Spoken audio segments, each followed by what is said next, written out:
The broadcast is now starting. All attendees are in listen-only mode.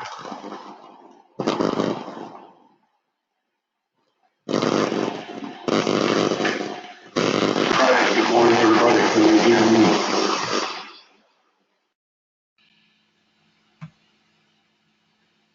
Hello, hello. Is it better now?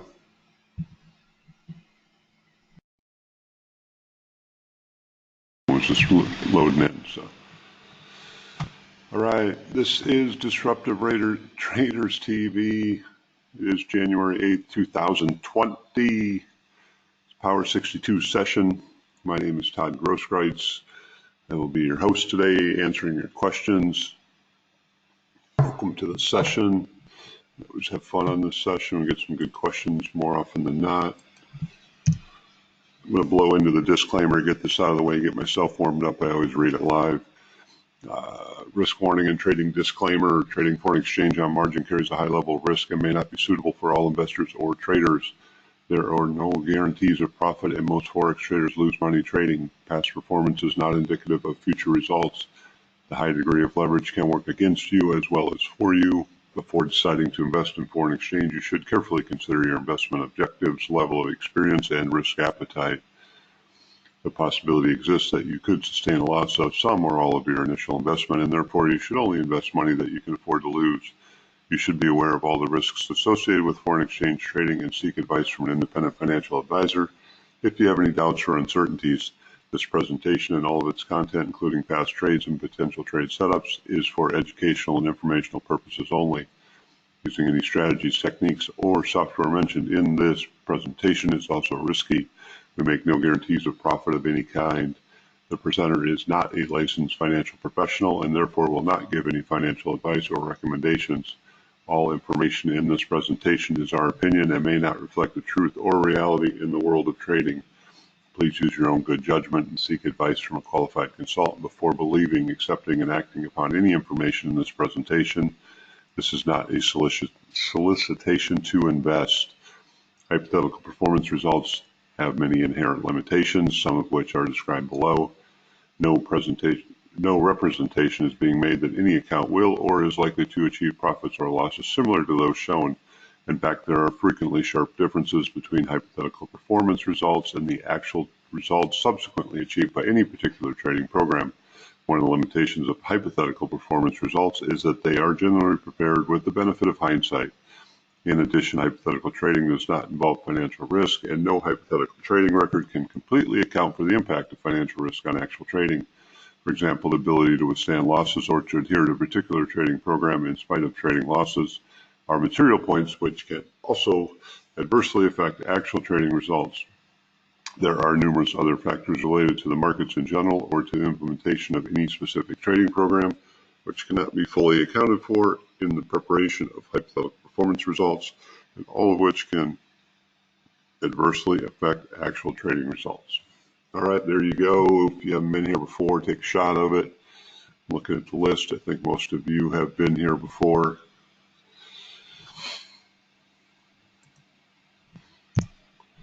Let's go to the schedule quick. We are on Wednesday. Medium, Wednesday, we're right here. Don't believe this one's going to happen this week, and this one's not going to happen this week. So later today we've got McKinsey with beginner pitchforks, and then tomorrow we've got Muncie doing 62 in waveology. I do talk a little bit of waveology in this class. It's kind of inherent to the 62. The two are cousins, one and the same. And then we have Stephen Maw working on EA software. So later on Thursday. Next week we should have everybody back on board and be rolling into the new year. So take note, we did switch up the schedule some. And Zoe is still posting the recordings every couple days or every other day. So feel free to watch the recordings as well if you can't make a live session. It is your questions that drive the sessions, so make sure you bring them to the sessions that you're interested in. You may not be using all sessions or all of the different paradigms discussed here, but pick the ones that you trade and are interested in and go from there. All right, so let's get going with your questions. Get through this, get on with our days. I've got one already, which is awesome. So we got power 62, we got 62 EMA, right? We've got 5/13/62 on any given time frame. We've got shadow bands. We've got harmonic targets, right? Harmonic targets. We've got 30-minute 62 realities that Steve had done the research on to figure out. So different ways and different things that the EMAs, the 62 EMA, which is the rolling Fibonacci, right? The center of the road where price is going to come back to it, find it. Whoops, it's not going to move backwards, but sometimes it'll bounce off of it, sometimes it goes through it, but it is generally the center of the road as far as price. Yeah, 62 money map, which really that's what started the whole, before harmonic wave convergence. They used the 62 money map to be able to leg down and hide, basically progress up the harmonic targets. So 62 money map still a valid way to trade. The beauty of harmonic wave convergence is it allows us to get into a trade in a 3 pip stop and step into what could be an 8-hour move up in across the 30 and then 5/13 going across the 62 on a 30-minute chart, and then price just potentially keeps going, right? So that's why Steve developed harmonic wave convergence, is to get into those longer term trades with a very tight stop. So that was the initial intent. All right, let's see here. We have a question. Let me read it.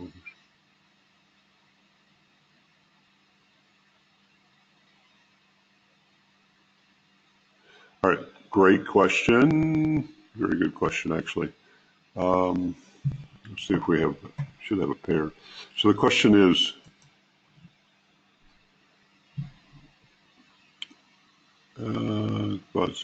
about trading in an established trend. Once you're in an established trend, strong trend, do you look only for 10-minute harmonic wave convergence, retrace extreme, and disproportionality, or do you also look for 5-minute harmonic wave convergence if there is a bounce from strong support, i.e. trend line 62 EMA? There's a lot of good things going on in that question.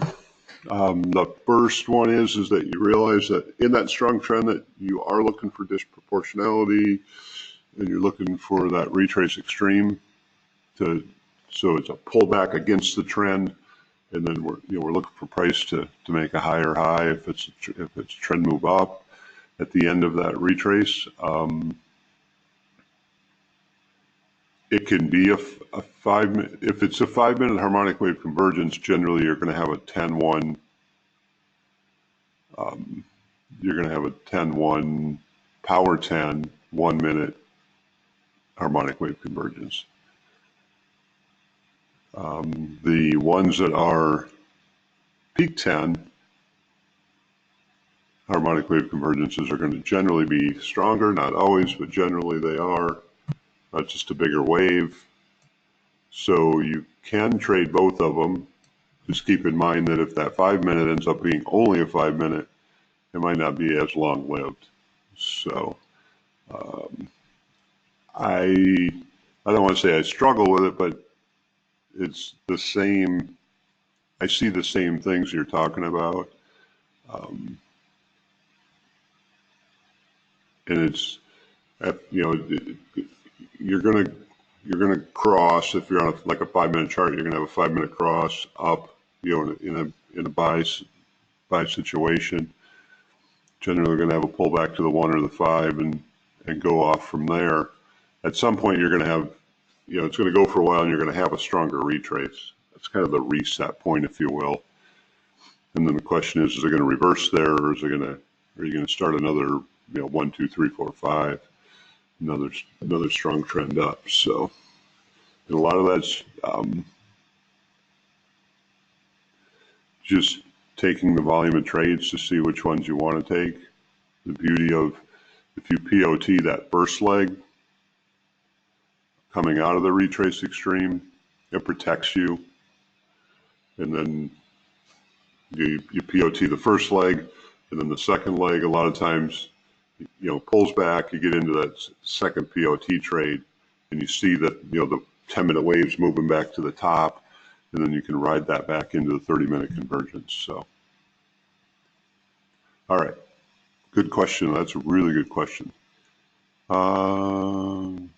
Do I know where the 62 money map is covered? In which video? I'm unable to find it. Just a reference that we will cover in future OCR. It is, if you went through Shredder, it was part of Shredder.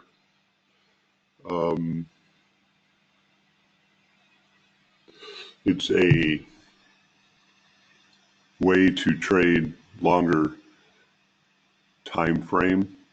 So pick your poison. You may be in a trade for days in the same trade, and you need to be able to withstand the pullbacks. Like the 110 pullback is, you're still at the 55, so you have allowing 55 pips of pullback. So if you Google around, you may find a copy of it. But I think it's mainly taught in Shredder. If it just came in as a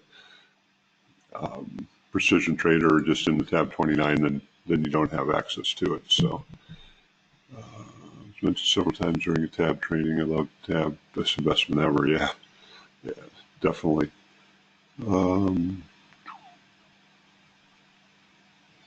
Yeah, there is some talk of it. It's not shown because I was just in that video before class, actually, in the INS HT video.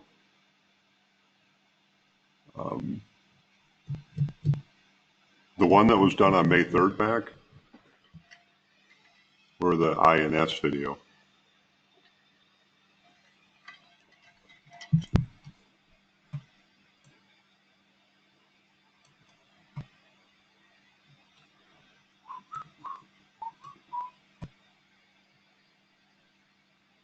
All right, so check on, there's an ATA, all-time frame HT, so ATF. If you go into scans, forks, and fibos, and waveology, search on ATF, there's a post on May 3rd. There's about a 50-minute video there, 55-minute video. May make mention of that in there. So if not, it's still a good video for 62 stuff. I was doing some review this morning and watching a little bit of it myself. All right, any other questions?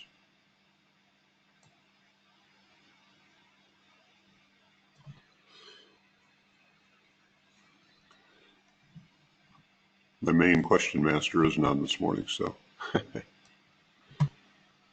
one of my guys has asked some really good questions.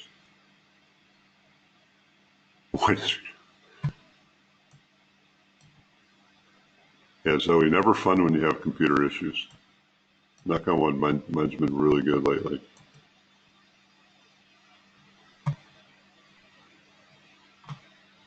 Let's see if we got a good run. Take a look at this, just out of curiosity.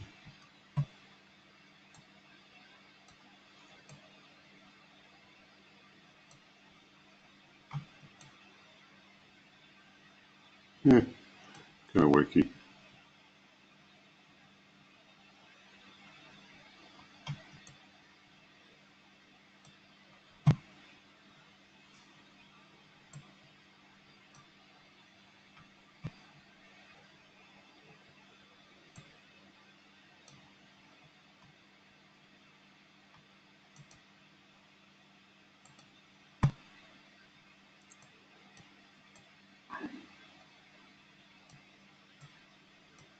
Bears are just trying to decide what they want to do right now, the way it looks.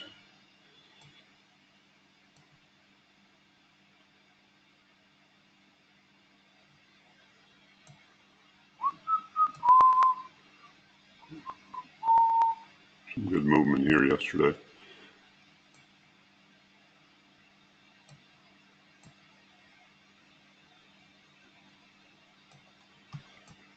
Here's one of those examples where the 5 crossed up, and you got that strong trend, right? So we had a 5 cross here, 30 minutes moving up.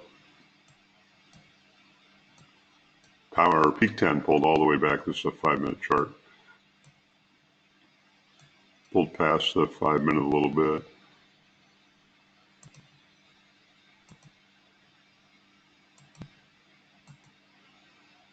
And past the 10-minute even.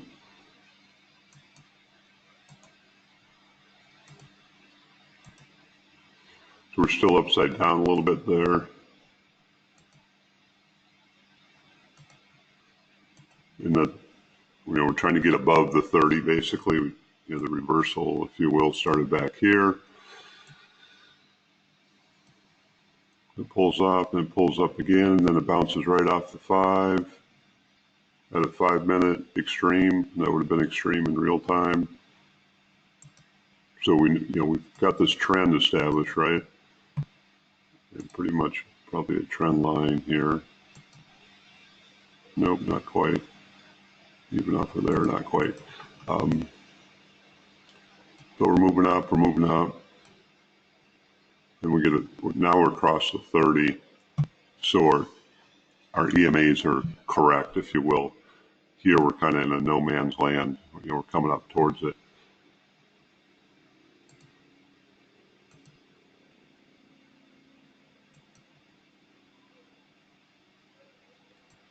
So from here to here, you're just about a 38.2. Generally, these pullbacks to the 62 are going to be Fibbo values of some sort, almost always.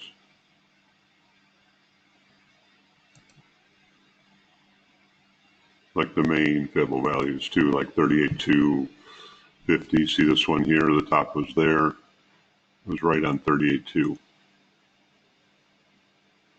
So actually, technically, the top would have been right here. So we pinned through just a little bit. Something else might have been there, an INS line, shredder band, etc.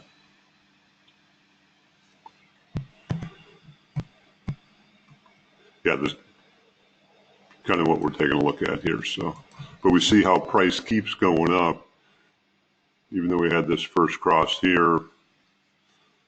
We're kind of looking for that first bounce off of it. Generally a good move. Here we've got kind of a bigger, so we're seeing as 30 minutes pulling up, we're getting smaller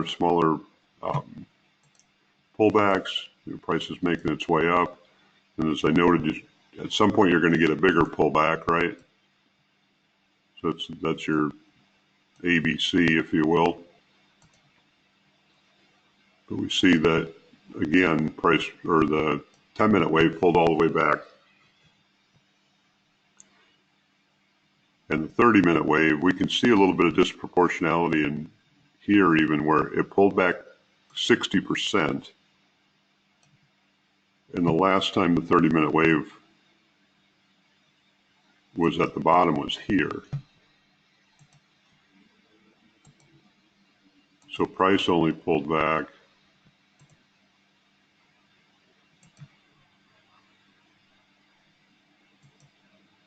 like not even 30%, like a 27.6, 27.4. But the 30-minute wave pulled back 60%. So that's telling us this is a retrace. We know there's going to be an end to it. Price generally is going to make a higher high, make another 30-minute convergence. And so the cool thing about that is it's 120.89, price is up at 13, so you're 20, that's a 24 pip pullback. So this is when Steve says you'll learn which 10-1 trades to take. This is one of those ones you want to take. It's funny how prices, this line here is current price, sitting right where we were talking, but down the way. So as this thing pulls back, we hit an extreme. It's a great spot to blow out of from there. You can do the first trade, you can do a 1-minute POT trade. Price pulls back. We're at 9 a.m. yesterday. 9 a.m. on the 6th. And then from there, we're looking to make a higher high. So however you choose money management-wise to work that. You can see here once we start coming out, for this a 5-minute haul here in the bands. That would have worked. You want to do a 1-minute entry, but 5-minute trend bars are pretty decent in most cases. They're a viable money management option, put it that way. Or you could just POT it all the way up, knowing that until we get to this point right here, impulsivity generally is going to stay up. And we see how strong this move is, right? This wave is. The 5 and the 10 are moving up very strong, and they start to pull the 30 up. So just having the patience. I like to, after this initial cross, after this move, myself, and I've said this in other sessions, at the very least a 5-minute harmonic wave convergence. Even more so, I like to see the 10 go all the way to, well, the peak 10, sorry, go all the way to extreme. Because at that point we know that that's pulled back as far as it's going to.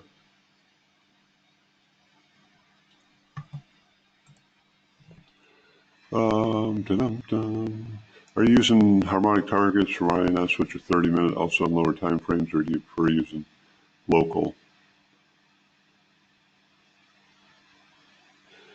So the 30-minute ones, 30-minute harmonic targets on a 30-minute chart, or move down to your 1 for execution, generally are going to give you some insight to where you are in a move. Especially like when you're in a bigger move like this, if you're coming down towards the 144 or some of your sweet spot bounces where here we see it came down in the 89 area, didn't hit it exactly.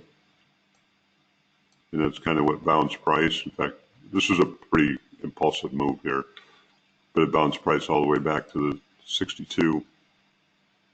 Generally, it'll go to this harmonic target 72 or 55 if this is a continued move down. So I like that as a glance. It can kind of tell me, okay, if I'm in that 55, 72 range, I'm looking for that to continue in most cases. Obviously here, kind of made a double bottom or a very deep 2 the way it looks. Whatever's going on, it's kind of jacking around, trying to decide, are we going up or are we going to come back down? So as far as a 30-minute goes, that's what I use them for. Or that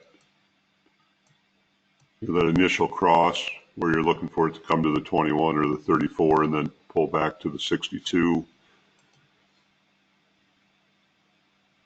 As far as putting them on a 5-minute chart or a 1-minute chart. 1 minute, at that point, I would prefer shadow bands. 5-minute chart, I'll use them sometimes just as support and resistance. See if something's bouncing off of them.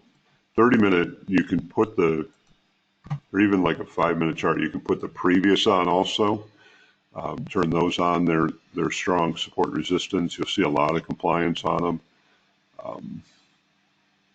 But I don't have any quote unquote system that I trade with them on lower time frames. So all the things that Steve is, as far as sweet spot bounces, the 55, the 89, the 110 are based off of a 30-minute chart or a 30-minute harmonic target. So to me, on the lower time frames, it becomes another support. I mean, you will see it even on the 5-minute. It'll pull down to the 21 a lot of times. On a cross, go to the 21 and then bounce off of that. So you could potentially use it as target, but I don't like the target trade either because it checks with your RAS as far as I got you're 2 pips away. You're like, no, we wanted to get there, and all of a sudden your RAS is filtering out the 14 signs that are telling you, hey, this is turning around. So you want to be robotic. It's whether you're trading with the Hall as an exit, trend bar, if you're POT trading, trend bar flips as an exit. You want to do the same thing. At some point, with the tools that we have, and the teachings that go on, there's way more taught than what we actually need or will ultimately use. So having a general understanding of many different things is good. At some point, and you develop your RAS where you can look at a chart and you're like, oh, here's what's happening, or like tab 29, it's not always telling us something, right? So when we look at it, like in here, I mean, I could break it down further, but price is consolidating. It's kind of just jumping around. We made a bottom here, 10 minutes after that. It's kind of pulling back, but it's not telling us as much as we've talked about this move in the past where the 30s slamming down, 5 and 10 make an extreme, 5 pulls back. That's going to be 1 minute extreme right there. That does that over and over and over and over and over. So it's finding that one little move right there is, you could potentially just trade that. And it happens enough times every day, believe me, that you can filter out everything else. Let's see, it's not at a standard fibble value. Let's go put this up at the top here. So if I go up the last time it hit the 30 or the 5-minute here, this candle was a direct hit. This one pulled through just a little bit. This is the 13 EMA, so it's probably hitting the 1 minute 62 right here at a 1 minute extreme. So it's narrowing down. There's a post, I can't remember the date of it, July 31st, but it was a couple of years ago. It was in the Shredder group. No, never mind. There's a post where Steve talks about where you want to get to where there's patterns that happen over and over and over, and when you see that pattern, like in here, prices just you want to stay away from the loopy, and we see it's just basically just a spiral. So at some point we know it's going to go one way or the other, But we have to wait for it to really break out to figure that out. Unless it's, you have a pitchfork on there, it happens to be the top of your pitchfork, etc. But, we kind of have to wait and see what's going on there. Once we do break out, it makes a hard dash. We know it's got to pull back and grab a breath of air at some point. So what do we got here? That's 54 and 26. So it pulled back 30 pips right there. That's pretty strong move.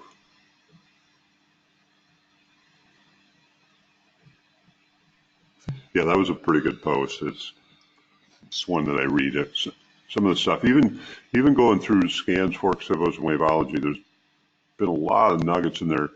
Search on Steve Greger and just kind of pull it. Every couple months, he'll drop a novel in there and read those. Or he'll put a post in there, read that post. Sometimes you'll be in a different spot in your journey, and so when you reread that post, there's something in there that your mind filtered out the first time. You may have read it, but it didn't comprehend, and now you're like, oh, that's what that is. So.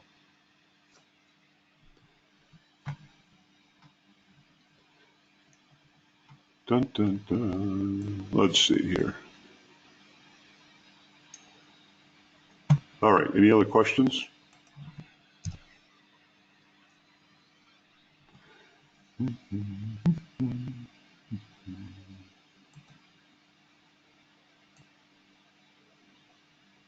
In an ideal world, if we look at this chart here, when, again, this is, from noon yesterday to 1800 New York time.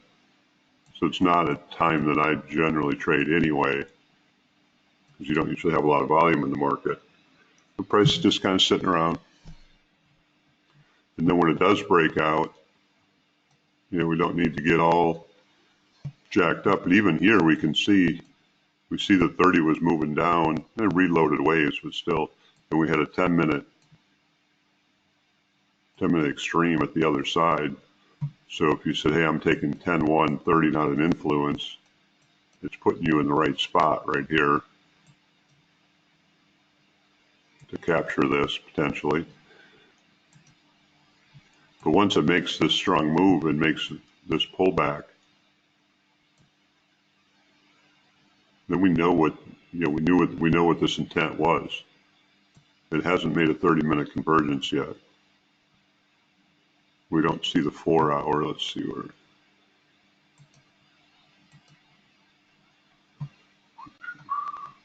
Four-hour was at the bottom. This is tab 29. This is actually multi-way. 4 hours at the bottom, so we're going into. If the 4 hours at the top, sometimes this 30 won't. It's a 30-minute retrace extreme, right? And it may not make a hard harmonic wave convergence. That's that one that the 30-minute goes to like 18 or 20, and then it turns around on you. But with the 4-hour laying down here, more often than not, when price makes this hard of a push, the 30-minute is going to go into that 4-hour convergence. So we just want to catch a little breath off of that for the end. So.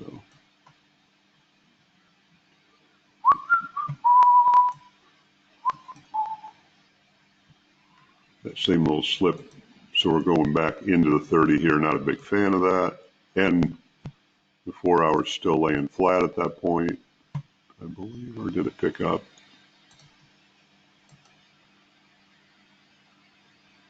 Yeah, 4 hours still pretty much flat there. So we know we're in a retrace.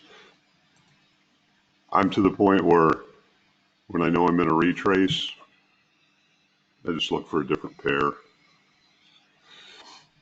I would rather know that, hey, I'm coming into strong convergence, and I'll trade that instead. A lot of it's what you're trading. All right, enough rambling on that. That's a little bit of waveology there. And I say this almost every session too, if you get to the waveology sessions, probably the most important understanding that you need to gain long term as far as giving you insight to when you want to trade and trading when you know what price is doing.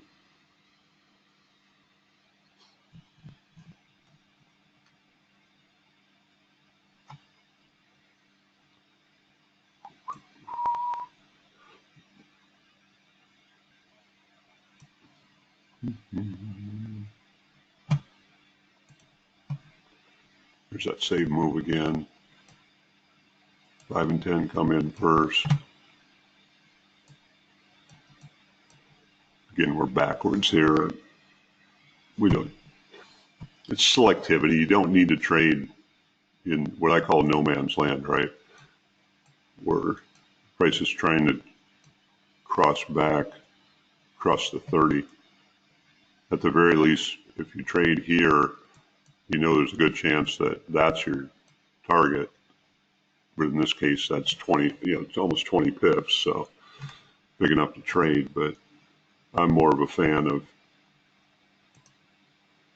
this retrace, which is the one we looked at before, where you got the 30 minute, you got the 5 minute. This is essentially the 1 minute coming in, and they're all in a line. Alignment, I should say.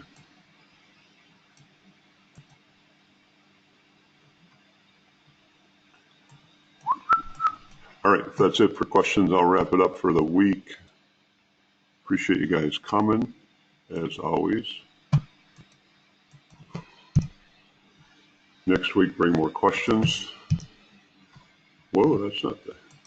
So there's a funny story about this house.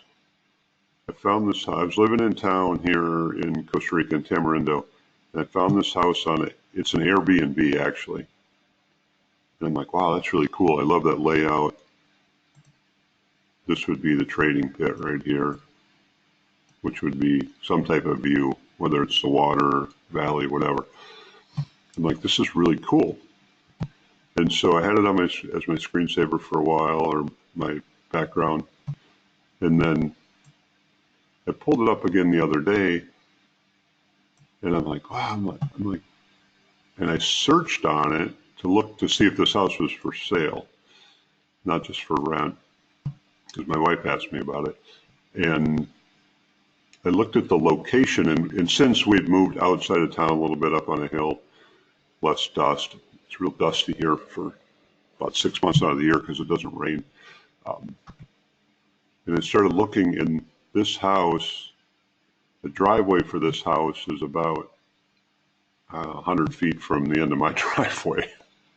It actually sits right behind me on the hill, just a little bit higher than me. So I was like crushing on this house, and come to find out where I live now, it's literally looks over the top of my house. So great layout. It's got 4 bedrooms. It's got another one in the back here, I think.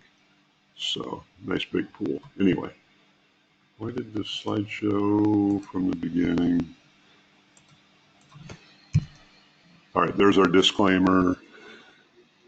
Yeah, I'm crushing on the house next door, exactly.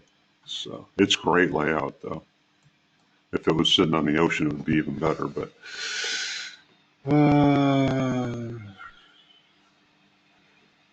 all right. Yeah. Have a good week. That's it for this week, and we'll throw this up on Zoe. Will get it up here next day or two if you want to do a rewatch on it, and bring more questions next week, and we'll go from there. Welcome to 2020. Let's crush it. All right, we'll talk to you.